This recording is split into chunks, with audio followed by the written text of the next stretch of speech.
আসসালামু আলাইকুম ওয়া রাহমাতুল্লাহ। হামিদা ওয়া মুসাল্লি ওয়া মুসাল্লামা ওয়া বা'দ। সম্মানিত দিনী ভাই এবং বোনেরা, গুরুত্বপূর্ণ একটা প্রশ্ন আছে আমাদের দিনী বোনদের জন্য। প্রশ্ন করেছে মুহতারাম, আমরা যতটুকু জানি, আমার জানা মতে হিন্দুরা যেমন সিঁদুর ব্যবহার করে স্বামীর মঙ্গলের জন্য, মুসলিমদের মাঝেও নাকফুল পরিধানের নীতি এরূপ কারণে এসেছে। নাকফুল ব্যবহার করা হয় স্বামীর মঙ্গলের জন্য। এক্ষেত্রে মহিলাদের জন্য এটা ব্যবহার করা শরীয়ত সম্মত কিনা, বা নাকফুল ব্যবহার করা না করার সাথে স্বামীর মঙ্গল অমঙ্গল নির্ধারিত আছে কিনা, নির্ভর করে কিনা, গুরুত্বপূর্ণ বিষয়। আমাদের দেশের অনেক মহিলা, যে সমস্ত মহিলারা নাকে নাকফুল ব্যবহার করে না, তারা স্বামীর জন্য অপয়া অলক্ষী বলে তাদেরকে অভিহিত করা হয়। এটা যুক্তিযুক্ত কিনা, এবং মহিলারা নাকফুল ব্যবহার না করলে স্বামীর কোনো অমঙ্গল হওয়ার সম্ভাবনা আছে কিনা জানিয়ে বাধিত করবেন। প্রথমত কথা, যে চিন্তাটা হিন্দুদের মাঝে সিঁদুর ব্যবহার করে তারা স্বামীর মঙ্গলের জন্য, আমরা মুসলিমরা নাকফুল ব্যবহার করি স্বামীর মঙ্গলের জন্য, এই উক্ত বক্তব্য এবং কথা চিন্তা ভাবনা সম্পূর্ণ ইসলাম পরিপন্থী। কোন মুসলিম মহিলাই স্বামীর মঙ্গলের জন্য নাকফুল পরে না, বরং এটি নারীদের অলংকার বিশেষ, যা তারা তাদের সৌন্দর্য ফুটিয়ে তোলার জন্য পরিধান করে থাকে। অতএব নাকফুল ব্যবহারে শরীয়তে কোনো বাধা নেই। এখানে গুরুত্বপূর্ণ একটা বিষয় আসছে, নাকফুল মহিলাদের সৌন্দর্যকে অনেক বেশি বাড়ায় দেয়। মহিলাদের সৌন্দর্য অনেক বেশি বাড়ায় দেয়।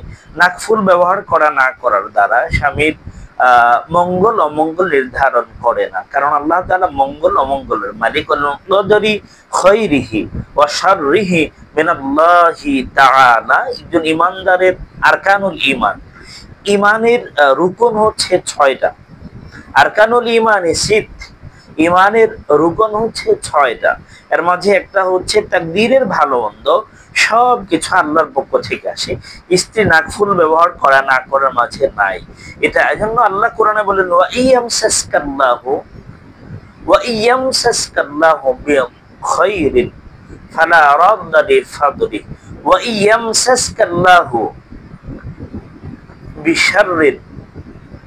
আল্লাহ যদি কোনো মানুষের জন্য অমঙ্গল চান, আল্লাহ অমঙ্গল অকল্যাণ চান, এটাকে রদ করার ক্ষমতা পৃথিবীর কারো নাই। আল্লাহ কারোর জন্য মঙ্গল চাইলে এটাকে প্রতিহত করার সাধ্য কারো নাই। এজন্য দিনী ভাই এবং বোনেরা, বিশেষ করে দিনী বোনেরা, এটা সম্পূর্ণ ভিত্তিহীন একটা কথা। আবু মুসা আশআরী রাদিয়াল্লাহু তাআলা আনহু বলেন, রাসূলুল্লাহ সাল্লাল্লাহু আলাইহি সাল্লাম বলেছেন, স্বর্ণ ও রেশমি কাপড় আমার উম্মতের নারীদের জন্য হালাল করা হয়েছে এবং পুরুষদের জন্য হারাম করা হয়েছে। উল্লেখ্য, মেয়েদের কোনো ফুটানোর, মেয়েদের কান ফুটানোর বিষয়টিও জায়েজ আছে। জাহিলি যুগে এটা করা হতো, কিন্তু ইসলামী যুগে এটাকে অলংকার বিশেষ হিসাবে সৌন্দর্য ফোটাতে এটাকে জায়েজ রাখা হয়েছে। অতএব নাকফুল, কান ফুটানো, এগুলোর মাঝে কোনো কল্যাণ অকল্যাণ নির্ভর করে না। আল্লাহ তাআলা আমাদেরকে বিষয়টা বুঝে আমল করার তৌফিক আল্লাহ তাআলা আমাদের দান করুন। আমিন। আসসালামু আলাইকুম ওয়া রাহমাতুল্লাহ।